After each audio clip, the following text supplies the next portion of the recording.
গত 15 বছরে বাংলাদেশের ইতিহাসে 1,00,000 কোটি টাকার মতো 1,00,000 কোটি টাকার মতো টাকা যে পাচার হয়ে গেল, যেটা বাংলাদেশের ইতিহাসের সর্বোচ্চ সংখ্যক বেশি।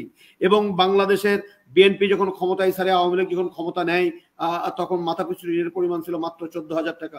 এখন সেটা যে 94,000 টাকা বা 96,000 টাকা পরিণত হলো, বাংলাদেশের ইতিহাসে সবচেয়ে বেশি পরিমাণ। সেটা কি আপনি কখনো বলেছেন? 3-4 দিন ধরে একজন সাবেক এমপি উনি ফেরি করে বিদ্যুৎ বিক্রি করতে চাইলেন, কোনো ক্রেতা পাইলেন না।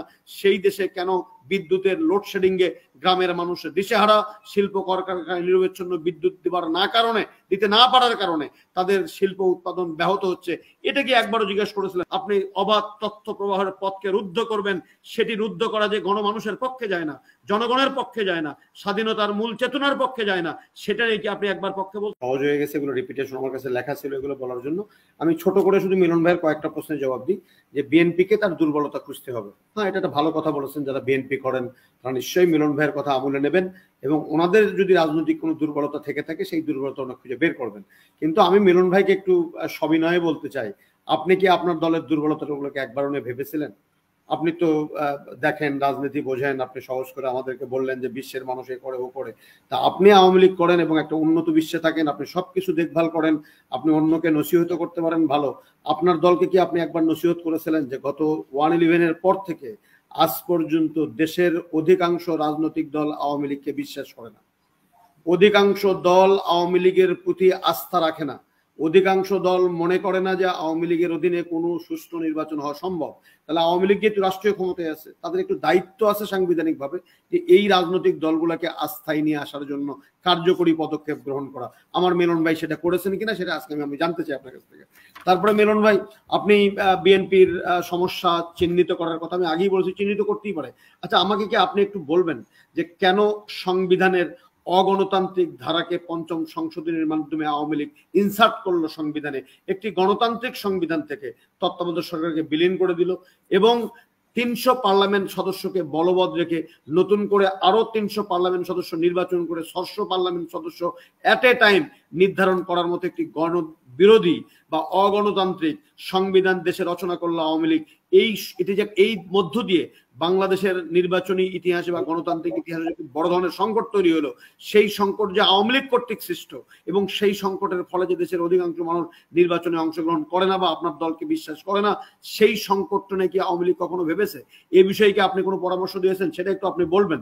তারপরে দেখেন, এই যে গত 15 বছরে বিএনপি ক্ষমতায় নেই, আমি কিন্তু বিএনপির কোনো গুণগান গাচ্ছি না, বিএনপির সমস্যা ছিল, সমস্যা থাকবে না, কারণ যেহেতু রাষ্ট্র পরিচালনা করছে নিশ্চয়ই ছিল। কিন্তু আমি যদি আপনাকে বলি যে এই গত 15 বছরে বাংলাদেশের ইতিহাসে 1,00,000 কোটি টাকার মতো 1,00,000 কোটি টাকার মতো টাকা যে পাচার হয়ে গেল, যেটা বাংলাদেশের ইতিহাসের সর্বোচ্চ সংখ্যক বেশি। এবং বাংলাদেশের বিএনপি যখন ক্ষমতায় ছাড়ে, আওয়ামী লীগ যখন ক্ষমতা নেয়, তখন মাথাপিছু ঋণের পরিমাণ ছিল মাত্র 14,000 টাকা। এখন সেটা যে 94,000 টাকা বা 96,000 টাকা পরিণত হলো, বাংলাদেশের ইতিহাসে সবচেয়ে বেশি পরিমাণ। সেটা কি আপনি কখনো বলেছেন?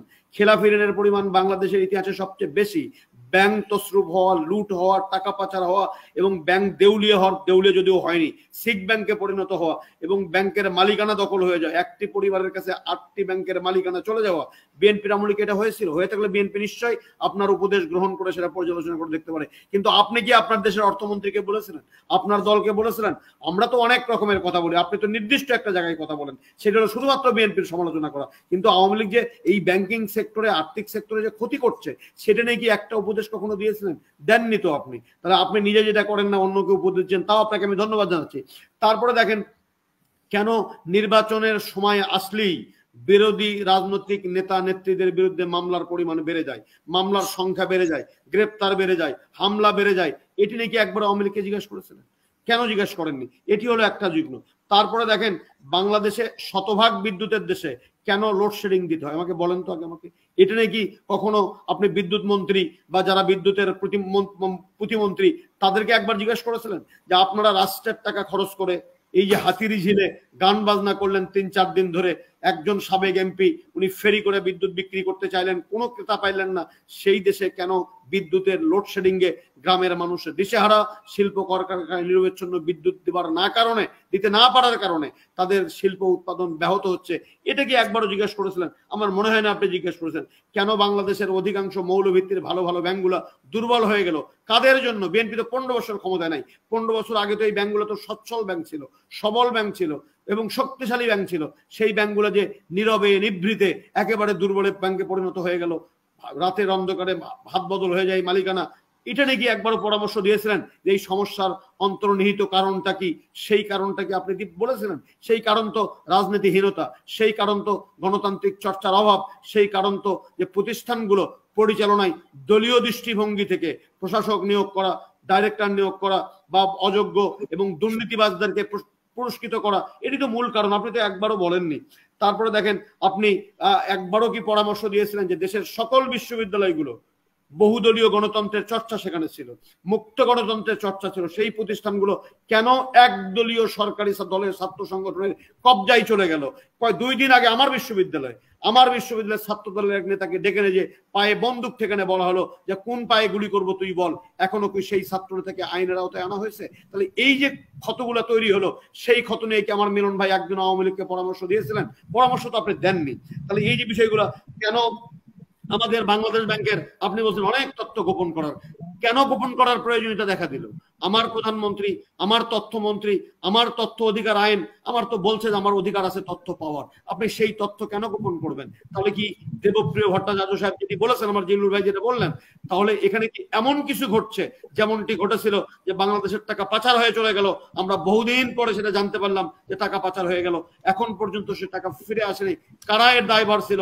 এবং সেই বাংলাদেশ ব্যাংকের টাকা পাচার করার জন্য যে তদন্ত রিপোর্ট হলো, সেই তদন্ত রিপোর্ট এখন পর্যন্ত কার জন্য আলোর মুখ দেখলো না? কেন সেটি নিয়ে আমাদের মতো মানুষরা কথা বলতে হয়? আপনার দলকে কি আপনি একবারও পরামর্শ দিয়েছিলেন যে এটি কেন হলো, কি জন্য হলো, কারা এর জন্য দায়ী? কারণ অপরাধীর পরিচয় তো অপরাধী, পাচারকারীর পরিচয় তো পাচারকারী। সে বিএনপি করলেও পাচারকারী, আওয়ামী লীগ করলেও পাচারকারী। সেই পাচারকারীর নামটা জাতি এখন পর্যন্ত কেন জানতে পারেনি? কেন আজকে বাংলাদেশের একজন ব্যক্তি কি পদ্ধতিতে, কোন উপায়ে বাংলাদেশ থেকে টাকা পাচার করে বিশ্বের 100 ধনীর মধ্যে তার নাম লিপিবদ্ধ করা হয়, সিঙ্গাপুরে 100 ধনীর মধ্যে নাম লিপিবদ্ধ, কি তার অর্থের উৎস? সেগুলো নাকি একবারও জিজ্ঞাসা করেছিলেন? আপনার দলকে কি একবারও পরামর্শ দিয়েছেন? পরামর্শ দেননি তো। এই জন্য সমস্যাটা হলো কোন জায়গায় জানেন? সমস্যা হলো যে স্বাধীন সাংবাদিকতা, উনি হলুদ সাংবাদিকতা বলছেন, হলুদ সাংবাদিকতা করা অন্যায়, এবং হলুদ সাংবাদিকদেরকে আইনের আওতায় নিয়ে এসে বিচার করার প্রকৃত আইন দেশে বিদ্যমান। যদি কোনো সাংবাদিক যদি অপপ্রচার করে, কোনো সাংবাদিক যদি মিথ্যা তথ্য প্রচার করে, আপনি তার বিচার করেন, কিন্তু আপনি তার বিচার না করে যেন কোনো তথ্য সাংবাদিকরা সংগ্রহ করতে না পারে, এই জন্য আপনি সংবিধানের মূল চেতনাকে বৃদ্ধাঙ্গুলি দেখিয়ে আপনি অবাধ তথ্য প্রবাহের পথকে রুদ্ধ করবেন। সেটি রুদ্ধ করা যে গণমানুষের পক্ষে যায় না, জনগণের পক্ষে যায় না, স্বাধীনতার মূল চেতনার পক্ষে যায় না, সেটা নাকি আপনি একবার পক্ষে বলছেন। আপনি তো বললেন মুক্তিযুদ্ধের চেতনার সরকার ক্ষমতায়। হ্যাঁ, মুক্তিযুদ্ধের চেতনার ক্ষমতার সরকার। মুক্তিযুদ্ধের চেতনা কি এটি ছিল যে সমস্ত রাজনৈতিক দলকে ছলে বলে কৌশলে নির্বাচনের মাঠ থেকে বাইরে রেখে একদলীয় নির্বাচনের মধ্য দিয়ে ক্ষমতার মেয়াদকে বৃদ্ধি করা? এটি তো ছিল না। গণতন্ত্রের মুক্তিযুদ্ধের চেতনা কি এটা ছিল যে আমার দেশের ট্যাক্সের টাকা দিয়ে আজকে এই লোপাটকারীদের, এই যারা টাকা পাচার করেছে সেই ব্যাংকদেরকে বাঁচার জন্য আজকে টাকা দিতে হবে? মুক্তিযুদ্ধের চেতনা কি এটি ছিল যে স্বাধীন বাংলাদেশের 53 বছরে ব্যাংক লুট হয়ে যাবে, ব্যাংক ডাকাতি হয়ে যাবে, ব্যাংকগুলো দেউলিয়া হয়ে যাবে আমার ট্যাক্সের টাকায়? আপনি তো বিদেশে থাকেন, বাংলাদেশের ট্যাক্স দেন কিনা আমি জানি না, আমরা বাংলাদেশের ট্যাক্স দিই এবং আমার বেতন থেকে আমাকে বেতন পেমেন্ট করার আগে আমার ট্যাক্সটা কেটে নেয়। এই জন্য মিলন ভাই আপনি যেভাবে বিষয়গুলোকে দেখেন আমরা সেভাবে দেখি না। মিলন ভাই একটা চরম অসত্য কথা বলেছেন, খুশি হতাম না বললে। উনি বলেছেন যে মানুষের ক্রয় ক্ষমতা বেড়ে গেছে, কিন্তু এটি তথ্য নয়। তথ্যটি হলো মানুষের ক্রয় ক্ষমতা কমে গেছে। সরকারি হিসাবে যদি আমি বলি 2024-এর মার্চ মাসে আমাদের খাদ্য মূল্যস্ফীতির পরিমাণ বা সার্বিক মূল্যস্ফীতির পরিমাণ ছিল 9.+6-7 সম্ভবত %। 9.76% মানে হলো যে মানুষের তার ক্রয় ক্ষমতা কমে গেছে এই 9.5%। আবার আজকে ডলারের দাম আপনি একবারে 7 টাকা বাড়ালেন, এই 7 টাকা বাড়ানোর ফলে আপনার কি কি সমস্যাটা হবে আপনি একবার চিন্তা করেছেন? আপনি বলছেন অর্থনৈতিক মন্দা, পাকিস্তান অর্থনৈতিক মন্দা কাটার চেষ্টা করছে, শ্রীলঙ্কা তারা কাটিয়ে উঠেছে, ইভেন আফগানিস্তানের মতো দেশে আমার বাংলাদেশের চেয়ে ডলারের অবস্থান অনেক শক্তিশালী।